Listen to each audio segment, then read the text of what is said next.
என்ன உளறிட்டு இருக்கீங்க என்று அவள் கோபமாக கேட்க, நான் உளர்றேனா? போலீஸ் வந்து உன் மருமகனை ஜீப்பில் ஏற்றிட்டு போனதை நான் தான் என் 2 கண்ணால் பார்த்துட்டு இருந்தேனே என்றவர் அன்று மார்க்கெட்டில் நடந்த எல்லாவற்றையும் கண் காது மூக்கு வைத்து திலகாவிடம் சிறப்பாக வத்தி வைத்து விட்டு சென்றிருந்தார். சும்மாவே ஆடும் திலகாவிற்கு இப்படி ஒரு வாய்ப்பு கிடைக்க அதன் பிறகும் அமைதியாக இருப்பாரா என்ன?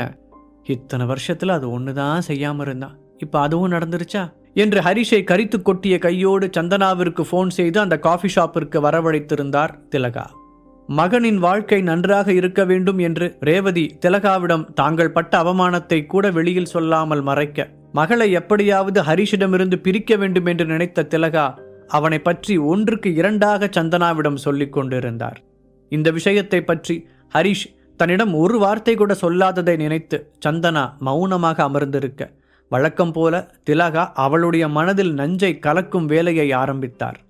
போன முறை எப்படியோ அவருடைய எண்ணத்தை புரிந்து கொண்ட சந்தனா இந்த முறை அவர் விரித்த வலையில் வசமாக மாட்டிக்கொண்டாள்.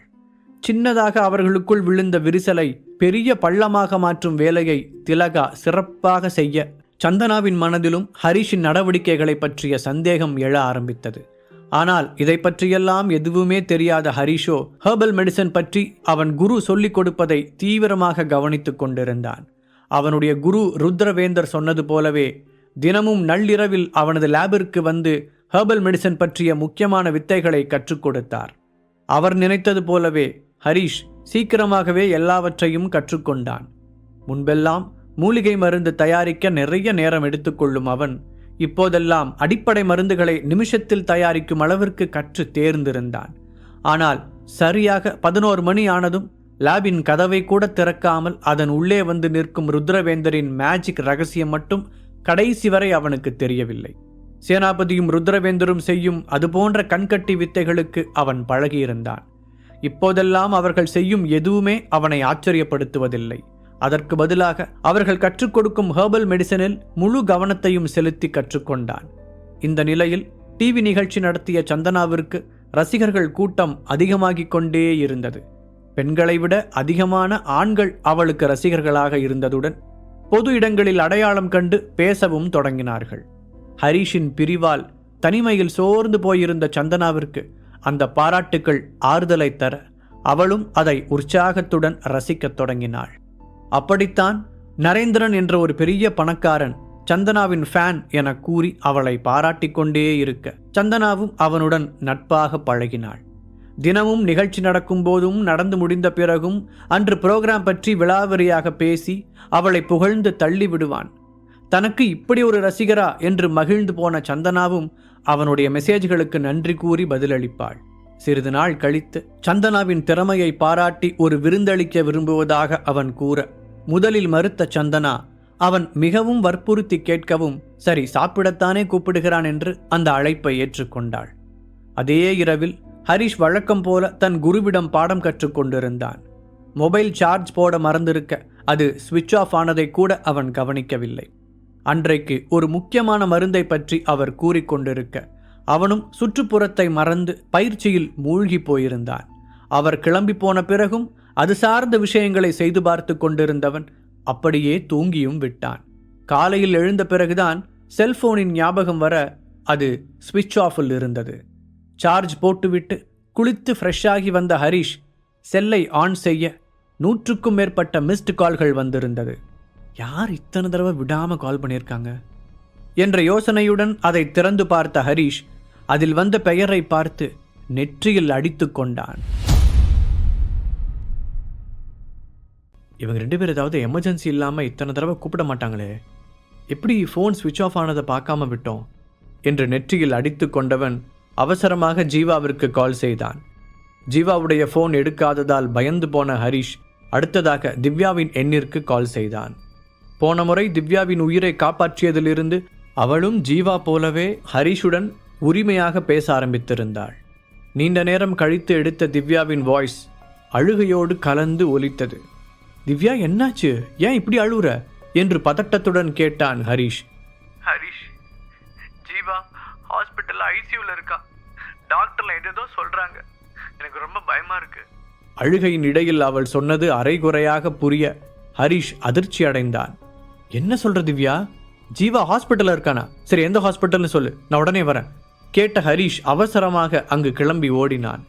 அந்த பிரபலமான தனியார் மருத்துவமனையில் இருந்த ஐசியூ அறைக்கு வெளியே திவ்யா ஓய்ந்து போய் அமர்ந்திருக்க அதை பார்த்த ஹரிஷ் மனம் கலங்கி போனான். அவளின் பக்கத்தில் சென்று மெதுவாக தோளை தொட்ட ஹரிஷ், என்ன திவ்யா நடக்குதுங்க? ஏன் ஜீவா ஹாஸ்பிட்டலில் இருக்கான் என்று கேட்டான். அவனை பார்த்ததும் முகத்தை மூடிக்கொண்டு கதறி அழுத திவ்யா, கொஞ்சம் உள்ள பாரு ஹரிஷ், எப்பவும் ஹைப்பர் ஆக்டிவாக இருக்கிற உன் ஃப்ரெண்டு எப்படி அசைவே இல்லாமல் படுத்திருக்கான்னு. டாக்டர் வேற 24 மணி நேரம் கழித்து தான் எதுவாக இருந்தாலும் சொல்ல முடியும்னு சொல்கிறாங்க. ஜீவாவுக்கு மட்டும் ஏதாவது ஆச்சுன்னா அப்புறம் நான் இந்த உலகத்தில் வாழ்கிறதுக்கே அர்த்தம் இல்லை. திவ்யா உடைந்து போய் அழ ஹரிஷ் என்ன சொல்லி அவளை சமாதானப்படுத்துவது என்று தெரியாமல் தவித்தான்.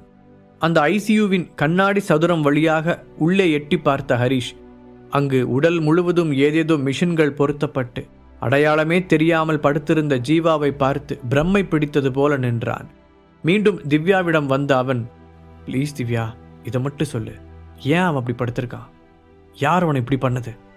அன்னைக்கு உன்னை கொல்றதுக்கு துரத்துனானுங்களே, அதே ஆண்டனி குரூப்பா? சே, அப்பவே ஜீவா அதுக்கு ஒரு முடிவு கட்டுறேன்னு சொன்னான். நான் தான் வேண்டான்னு சொல்லி அவனை தடுத்துட்டேன். இதுக்கு மேலேயும் அந்த ஆண்டனி உயிரோடு இருக்கக்கூடாது. என் நண்பன் கண்முழிக்கும் போது அந்த ஆண்டனி செத்துட்டாங்கிற நியூஸை தான் முதல்ல கேட்கணும். ஆவேசமாக சொன்ன ஹரிஷ் அங்கிருந்து கிளம்ப உட்கார்ந்திருந்த திவ்யா அவனுடைய கையை பிடித்து தடுத்தாள். என்னை தடுக்காத திவ்யா, என்னால் ஜீவாவை இந்த நிலைமையில பார்க்கவே முடியல. இதுக்கு காரணமான அந்த ஆண்டனியை ஏதாவது செஞ்சாதான் என் மனசு ஆறும். ஹரிஷ் மூச்சு விடாமல் பேச, ஜீவாவை அடித்தது அந்த ஆண்டனி இல்லை என்றாள் திவ்யா. ஒரு நிமிடம் எதுவும் புரியாமல் ஸ்டன்னாகி நின்ற ஹரிஷ், என்ன சொல்ற திவ்யா, எனக்கு புரியல என்று குழப்பத்துடன் கேட்டான். முதல்ல எனக்கு கொஞ்சம் தண்ணி வேணும். திவ்யா செய்கை செய்ய வேகமாக ஹாஸ்பிட்டல் கேண்டீனுக்கு ஓடிய ஹரிஷ் அவளுக்கு தண்ணியுடன் காஃபியும் வாங்கி கொண்டு வந்து கட்டாயப்படுத்தி குடிக்க வைத்தான். கொஞ்சம் ஆசுவாசம் அடைந்தவள் மீண்டும் அழத் தொடங்க, ப்ளீஸ் திவ்யா, என்ன நடந்துச்சுன்னு நீ அழாம சொன்னாதானே என்னால் புரிஞ்சுக்க முடியும் என்று ஹரிஷ் கெஞ்சலாக கேட்டான். அவனுடைய முகத்தை பார்த்து தன்னை நிதானப்படுத்தி கொண்ட திவ்யா நேற்று இரவு நடந்ததை அப்படியே அவனிடம் கூறத் தொடங்கினாள். முதல் நாள் இரவு ஜீவா திவ்யாவை அழைத்து கொண்டு ஒரு பெரிய ஹோட்டலுக்கு செல்ல அங்கு சந்தனா ஒரு புதிய ஆளுடன் வந்திருப்பதை பார்த்து இருவரும் ஆச்சரியமடைந்தார்கள். ஆனாலும் தவறாக எதுவும் நினைக்காத அவர்கள் சந்தனாவுடன் சென்று இயல்பாக பேச முயற்சித்தார்கள். ஹாய் சந்தனா, என்ன இந்த பக்கம்? சார், உன்னோட ஃப்ரெண்டா என்று திவ்யா கேட்க ஹரிஷ் மேல் இருந்த கோபத்தில் சந்தனா அவர்களுடன் நார்மலாக பேசவில்லை. ஆமா என்று தலையை மட்டும் ஆட்டி அவள் சங்கடத்துடன் முகத்தை திருப்பிக் கொள்ள கூட இருந்த அந்த நரேந்திரன் அவர்களை கோபமாக முறைத்தான். என்ன சந்தனா, உன் ஹஸ்பண்டை இப்பெல்லாம் அதிகமாக பார்க்கவே முடியல, ரொம்ப பிஸியாக இருக்கானா? ஜீவா சாதாரணமாக கேட்டான். ஹரிஷுக்கும் சந்தனாவிற்கும் இடையில் ஏதோ சரியில்லை என்று தெரிந்தாலும் ஜீவா வேண்டுமென்றேதான் ஹரிஷின் பேச்சை எடுத்தான். அவனுக்கு ஏனோ சந்தனாவின் கூட வந்திருந்தவனை சுத்தமாக பிடிக்கவில்லை. ஆனால் ஜீவா கேட்டதற்கு தெரியாது என்று அவர்கள் முகத்தில் அடித்தது போல பதில் சொன்னாள் சந்தனா. என்னாச்சு சந்தனா, உனக்கும் அவனுக்கும் மறுபடியும் ஏதாவது பிரச்சனையா? நீ இங்கே வந்திருக்கிறது அவனுக்கு தெரியுமா? மனது கேட்காமல் ஜீவா கேட்க திவ்யா அவனை தடுக்க முயற்சித்தாள். ஆனால் அதற்குள் கோபத்தில் பொங்கி எழுந்த சந்தனா, ஏன் நான் எங்கே போனாலும் உங்கள் ஃப்ரெண்டுக்கிட்ட ரிப்போர்ட் பண்ணிட்டு தான் போகணுமா? உங்கள் ஃப்ரெண்ட் அப்படி தான் பண்ணுறாரா?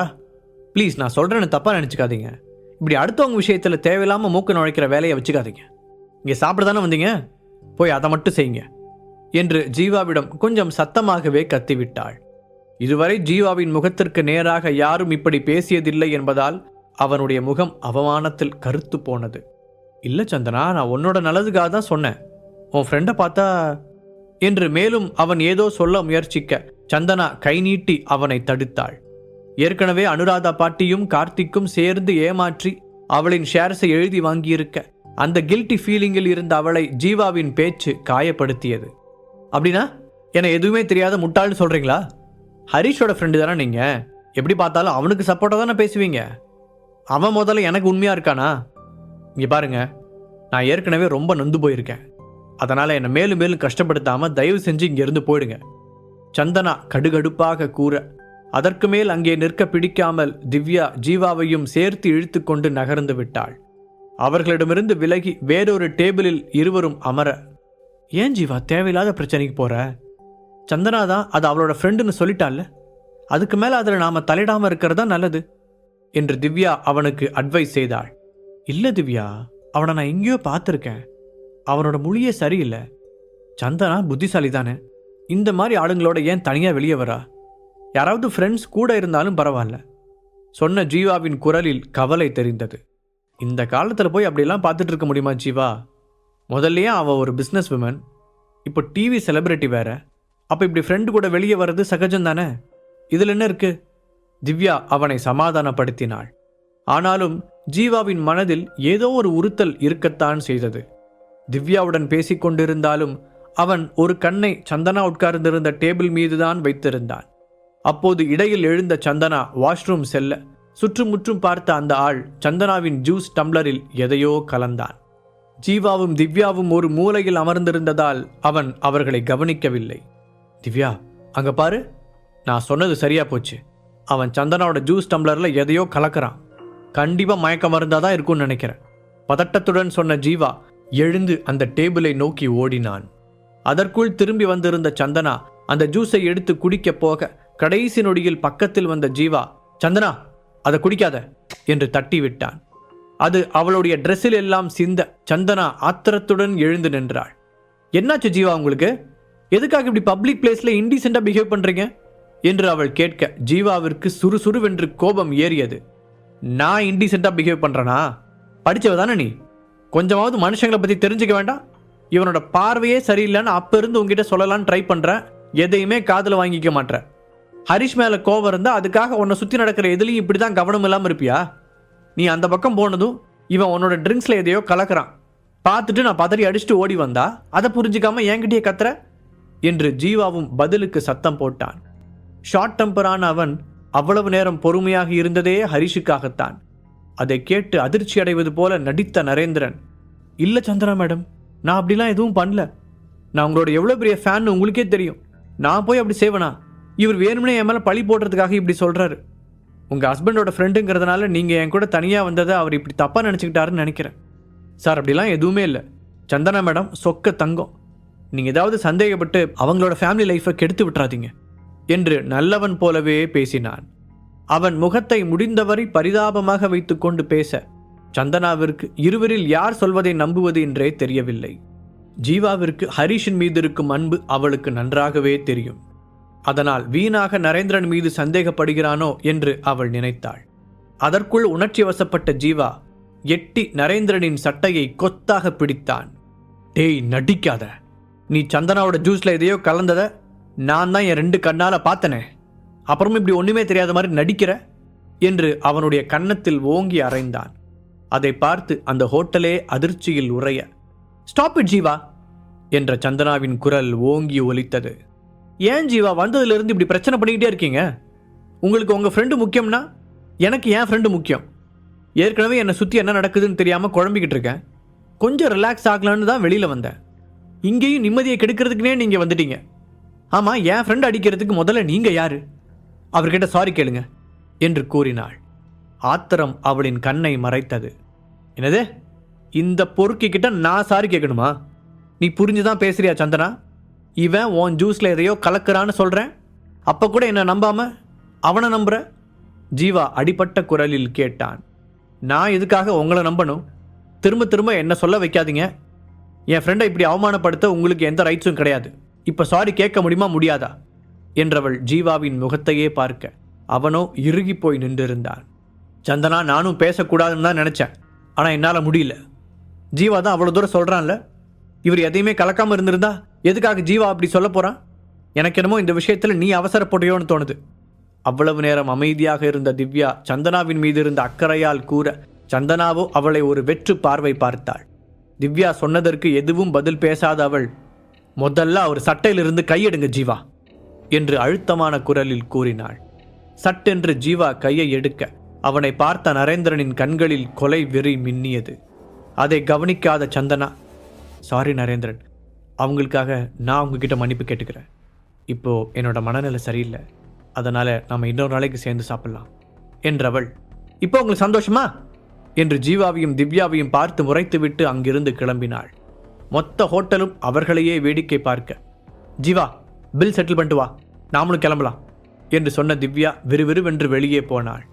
அதன் பிறகு இருவரும் தங்களின் காரில் வீடு திரும்பிக் கொண்டிருக்க திடீரென்று ஆள் நடமாட்டமற்ற ரோட்டில் அவர்களுக்கு பின்னால் வேகமாக வந்த பெரிய கார் ஒன்று அவர்களை முந்திக் கொண்டு முன்னால் வந்து நின்றது. யாராது? கோபமாக கேட்டுக்கொண்டே ஜீவா இறங்க அந்த காரில் இருந்து ஒரு பெரிய கூட்டமே அவர்களை நோக்கி வந்தது. எல்லோருக்கும் முன்னால் நரேந்திரன் இருக்க என்ன விஷயம் என்பது ஜீவாவிற்கு புரிந்துவிட்டது. பரவாயில்ல, நான் உன்னை ஹோட்டலே வச்சு அடி வெளுக்கணும்னு நினைச்சேன், இப்ப நீயே அதுக்கு ஒரு சந்தர்ப்பத்தை உருவாக்கி கொடுத்துட்ட என்றபடி அவர்களோடு சண்டையிடத் தொடங்கினான். ஜீவா என்ன பண்ற, வேண்டாம் என்று கத்திக்கொண்டே திவ்யா காரில் இருந்து இறங்க முயற்சிக்க, அப்போதுதான் இறங்கும்போது ஜீவா காரை லாக் செய்துவிட்டு போனது தெரிந்தது. காரின் சாவியையும் எடுத்துக்கொண்டு அவன் இறங்கியிருக்க திவ்யாவால் டோரை ஓபன் செய்ய முடியவில்லை. ஏண்டா நாயே, நான் அவ்வளோ கஷ்டப்பட்டு அவகிட்ட நல்லவ மாதிரி நடிச்சு டின்னர் சாப்பிட்ற வரைக்கும் கூட்டிட்டு வந்தா நீ பெரிய இவன் மாதிரி வந்து ஒரே செகண்ட்ல அத்தனையும் கெடுத்து விட்டுட்ட. என்னோட எத்தனை நாள் பிளான் இது தெரியுமா என்று ஆவேசமாக கத்திய நரேந்திரன், இவன் அடிச்சு நொறுக்குங்கடா என்று தன் அடியாட்களுக்கு உத்தரவிட்டான். ஆனால் அதற்கெல்லாம் அசராத ஜீவா அந்த ஆட்களை அசால்ட்டாக அடித்து போட்டான். அவன் ஏமாந்த ஒரு கணத்தில் நரேந்திரன் ஒரு பெரிய கட்டையை எடுத்து ஜீவாவின் பின்மண்டையில் தாக்கியிருந்தான். காரிலிருந்து அதை பார்த்த திவ்யா கதற, அந்த இரவு நேரத்தில் உதவிக்கு வரத்தான் யாரும் இல்லை. தலையில் அடிபட்ட ஜீவா மயங்கி விழ, அப்போதும் விடாமல் சுற்றி நின்று அவர்கள் எல்லோரும் அவனை கொடூரமாக தாக்கத் தொடங்கினார்கள். ஏதோ ஒரு வண்டி வரும் சத்தம் கேட்டு அவனை அடிப்பதை நிறுத்தியவர்கள் அவசரமாக அவர்களின் காரில் ஏறி சென்று விட்டார்கள். நல்ல வேளையாக பின்னால் வந்த லாரியில் இருந்த ஆட்கள் நல்லவர்களாக இருக்க ஜீவாவின் பாக்கெட்டில் இருந்த சாவியை எடுத்து கார் கதவை திறந்து விட்டார்கள். ஜீவாவையும் ஹாஸ்பிட்டலில் சேர்க்க உதவினார்கள். திவ்யா அழுது கொண்டே நடந்த எல்லாவற்றையும் சொல்லி முடிக்க ஹரிஷுக்கு அந்த நொடி எப்படி ரியாக்ட் செய்வதென்றே தெரியவில்லை. அவன் தளர்ந்து போய் அங்கிருந்த இருக்கையில் அமர்ந்தான். அவனால் திவ்யாவின் முகத்தை நிமிர்ந்து கூட பார்க்க முடியவில்லை. முதல் முறையாக சந்தனாவின் மீது தாங்க முடியாத கோபம் வந்தது. ஆனால் இப்போது அதை காண்பிக்கும் நேரம் இல்லை என்பதால் பல்லை கடித்து கொண்டு பொறுமையாக இருந்தான். ஹரிஷ், ஜீவாவுக்கு எதுவும் நடக்காதில்ல என்று கவலையுடன் கேட்ட திவ்யாவிற்கு என்ன பதில் சொல்வதென்று தவித்தவன், கண்டிப்பா எதுவும் நடக்காது திவ்யா, நான் அவனை எப்படியாவது காப்பாத்திடுவேன் என்று அவளுக்கு உறுதியளித்தான். கிட்டத்தட்ட அன்று மாலை வரை இருவரும் அதே இடத்தில் அசையாது உட்கார்ந்திருந்தனர். அப்போது ஜீவாவை பார்க்கும் டாக்டர் ஐசியூவில் இருந்து வெளியே வர திவ்யாவும் ஹரீஷும் பதட்டத்துடன் எழுந்து அவரிடம் ஓடினார்கள். டாக்டர், என்னோட ஹஸ்பண்டுக்கு எந்த பிரச்சனையும் இல்லை தானே, அவர் நல்லா இருக்கார்ல என்று கண்களில் உயிரை தேக்கி வைத்து கொண்டு திவ்யா கேட்க டாக்டர் கவலையுடன் அவளை பார்த்தார். உங்க ஹஸ்பண்டோட உயிரை காப்பாத்தியாச்சு, பட் என்று அவர் இழுக்க, ஆனா என்ன டாக்டர்? திவ்யாவை முந்திக் கொண்டு ஹரீஷ் கேட்டான். அவர் கோமா ஸ்டேஜுக்கு போயிட்டாரு. டாக்டர் மெதுவான குரலில் கூற இருவரின் தலையிலும் இடி விழுந்தது போல இருந்தது. திவ்யா அப்படியே மயங்கி உட்கார்ந்து மீண்டும் அழ ஆரம்பிக்க ஹரீஷுக்கும் என்ன செய்வதென்று தெரியவில்லை. நீங்க யாருன்னு தெரிஞ்சுக்கலாமா என்று டாக்டர் ஹரீஷிடம் கேட்க, அவ என்னோட உயிர் நண்பன் டாக்டர். கலங்கி போன குரலில் பதில் சொன்னான் ஹரீஷ். உடனே குரலை தாழ்த்திய doctor, sorry to say mister Harish, இது எப்படி அவங்க கிட்ட சொல்றதுனே தெரியல. அவரோட கை கால் எல்லாத்துலேயும் பலமாக அடிபட்டிருக்கு. நாங்கள் எங்களால் முடிஞ்ச அளவுக்கு ட்ரீட்மெண்ட் கொடுத்துருக்கோம். அவர் கோமாலிருந்து முழிச்சாலும் எந்திரிச்சு நடக்கிறது சந்தேகம்தான் என்று கூற திவ்யாவின் காதில் அவர் கூறிய கடைசி வரி மட்டும் விழுந்தது. அதை கேட்டதும் இன்னும் தேம்பி தேம்பி அழத் தொடங்கியவளை பார்த்த ஹரீஷுக்கு குற்ற உணர்ச்சியாக இருந்தது. புரியல டாக்டர், எந்திரிச்சு நடக்கிறது கஷ்டம்னு சொன்னா எவ்வளோ நாளைக்கு சொல்றீங்க?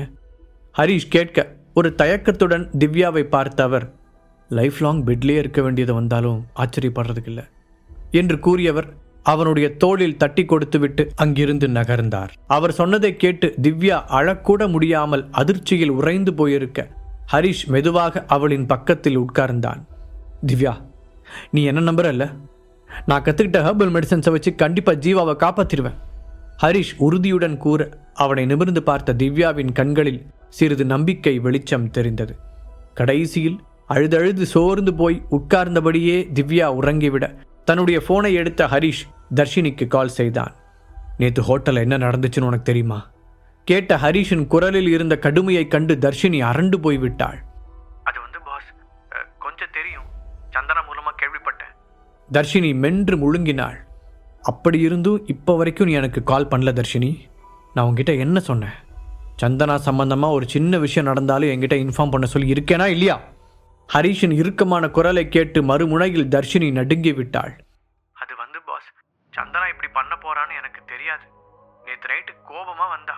என்னாச்சுன்னு கேட்டப்பதான் எனக்கு அரைகுறையா விஷயம் தெரிஞ்சது என்று அவள் கூறினாள். சரி, சந்தனா கூட ரெஸ்டாரண்ட்டுக்கு போன அந்த ஆள் யாரு? ஹரிஷ் கேட்க, அவன் பேரு நரேந்திரன். தமிழ்நாட்டோட முக்கியமான பணக்கார குடும்பங்கள்ல அவனோடது ஒன்று. அதுலயும் முக்கியமா அவங்க அப்பா ரொம்ப பவர்ஃபுல்லான ஆள் என்று தர்ஷினி பதில் கூற அவன் அமைதியாக கேட்டுக்கொண்டான். அவன் எவனா இருந்தாலும் அதை பற்றி எனக்கு கவலை இல்லை. என் நண்பன் அடித்தவனுக்கு அவன் வாழ்நாள் முழுக்க மறக்காத மாதிரி ஒரு பரிசு தர வேண்டாமா? இப்போ சந்தனா எங்க என்ற ஹரிஷின் குரலில் ஆவேசம் தெரிந்தது. தெரியல பாஸ். மெதுவாக கூறிய தர்ஷினியின் காதில் அந்த பக்கம் ஹரிஷ் பல்லை கடிப்பது தெளிவாக கேட்டது. அதற்கு மேல் அவளிடம் எதையும் பேசாமல் போனை கட் செய்த ஹரிஷ் இந்த முறை நேராக சந்தனாவிற்கு கால் செய்தான். என்ன சார், ஜெயிலுக்கெல்லாம் போயிட்டு வந்தாச்சு போல? எடுத்தவுடன் சந்தனா கிண்டலாக கேட்டாள். அதை கேட்டு ஹரிஷுக்கு லேசாக அதிர்ச்சி ஏற்பட்டாலும் அதை பற்றியெல்லாம் கவலைப்பட்டு அவளை சமாதானப்படுத்தும் மனநிலையில் இப்போது ஹரிஷ் இல்லை. அது என்ன விஷயம்னு நான் உங்ககிட்ட அப்புறமா எக்ஸ்பிளைன் பண்ணுறேன். ஆனால் அதே மாதிரி நேற்று நைட் நடந்ததுக்கு உங்ககிட்ட சரியான எக்ஸ்பிளனேஷன் இருக்கா சந்தனா? ஆழ்ந்த குரலில் கேட்டான் ஹரிஷ். நேற்று நைட்டா? அப்படின்னா நடந்துச்சு? சந்தனா வேண்டுமென்றே அவனை வெறுப்பேற்றும் வகையில் பேச, ஏன் நீ என்ன பண்ணேன்னு உனக்கே மறந்து போச்சா என்று ஹரிஷ் கோபத்தோடு கேட்டான். நானா? நான் என்ன பண்ணேன்? தோளை குலுக்கிய அவள், என்ன அதுக்குள்ள உன்னோட ஃப்ரெண்ட்ஸ் உன்கிட்ட 1க்கு 2 வத்தி வச்சிட்டாங்களா என்று நக்கலாக பதில் சொன்னாள். சந்தனா, என்ன விஷயம்னே புரியாம நீ பேசிக்கிட்டு இருக்க. ஹரிஷ் இழுத்து பிடித்த பொறுமையுடன் பேச சந்தனா அதை அலட்சியப்படுத்தினாள். இங்க பாரு ஹரிஷ், நான் என் ஃபேன் ஒருத்தர் கூட சேர்ந்து சாப்பிட்றதுக்காக ரெஸ்டாரண்ட் போயிருந்தேன். அங்க உன்னோட ஃப்ரெண்ட்ஸ் தான் தேவையில்லாம பிரச்சனை பண்ணாங்க என்றாள் அவள். அவளுக்கு இன்னமும் ஜீவா அடிப்பட்ட விஷயம் தெரியாது. ஜீவா உன்னை முதலே வார்ன் பண்ணால, சந்தனா நீ ஏன் கேட்கல? கேட்ட ஹரிஷின் குரலில் கோபம் வெளிப்படையாக தெரிந்தது. அவர் சொன்னா நான் ஏன் கேட்கணும்? அப்புறம் அவர் உனக்கு தான் ஃப்ரெண்டு, எனக்கு இல்லை. சந்தனா மறுபடியும் முகத்தில் அடித்தது போலவே பதில் சொன்னாள். நீ இப்படி பேசுவேன் நான் எதிர்பார்க்கவே இல்லை. நேற்று நீ கிளம்பி போனதுக்கப்புறம் என்ன நடந்துச்சுன்னு உனக்கு தெரியுமா? உன் கூட வந்தவன் அடியாளங்களை கூட்டிகிட்டு வந்து கண்ணு முன்னு தெரியாமல் அடிச்சு போட்டதில் என் ஃப்ரெண்டு இப்போ கோமால கிடக்கிறாண்டி. உன்னை காப்பாற்றுறதுக்காக சண்டை போட்டதுனால தான் அவனுக்கு இன்னைக்கு இந்த நிலைமை. இங்கே பாரு, அவனுக்கு மட்டும் ஏதாவது ஆச்சு அப்புறம் நடக்கிறதே வேற. பொண்டாட்டின்னு கூட பார்க்க மாட்டேன். தான் இருப்பது ஹாஸ்பிட்டல் என்பதை கூட மறந்து நரம்புகள் புடைக்க கத்தினான் ஹரிஷ். அவன் சொன்னதை கேட்ட சந்தனா திகைத்து போனாள். நேற்று நடந்த சம்பவத்திற்காக நரேந்திரன் ஆள் வைத்து ஜீவாவை அடிக்கும் அளவிற்கு செல்வான் என்று அவள் நினைக்கவில்லை. ஒரு நிமிடம் ஸ்டன்னாகி நின்றவள் பயத்துடன் திரும்பி பக்கத்தில் நடந்து வந்து கொண்டிருந்தவனை பார்த்தாள். ஆமாம், இப்போது அவள் நரேந்திரனுடன் தான் இருந்தாள். அதே நேரம் ஃபோனில் பேசிக்கொண்டு இருந்த ஹரிஷ், அந்த ராஸ்கல் அதான் உன்னோட ஃபேன், இப்போ எங்கே இருப்பான்னு மட்டும் சொல்லு, மிச்சத்தை நான் பார்த்துக்கிறேன். ஹரிஷ் சொல்லி கொண்டிருக்க சந்தனா பதில் சொல்வதற்கு முன்பாகவே அவளுடைய ஃபோன் பறிக்கப்பட்டது.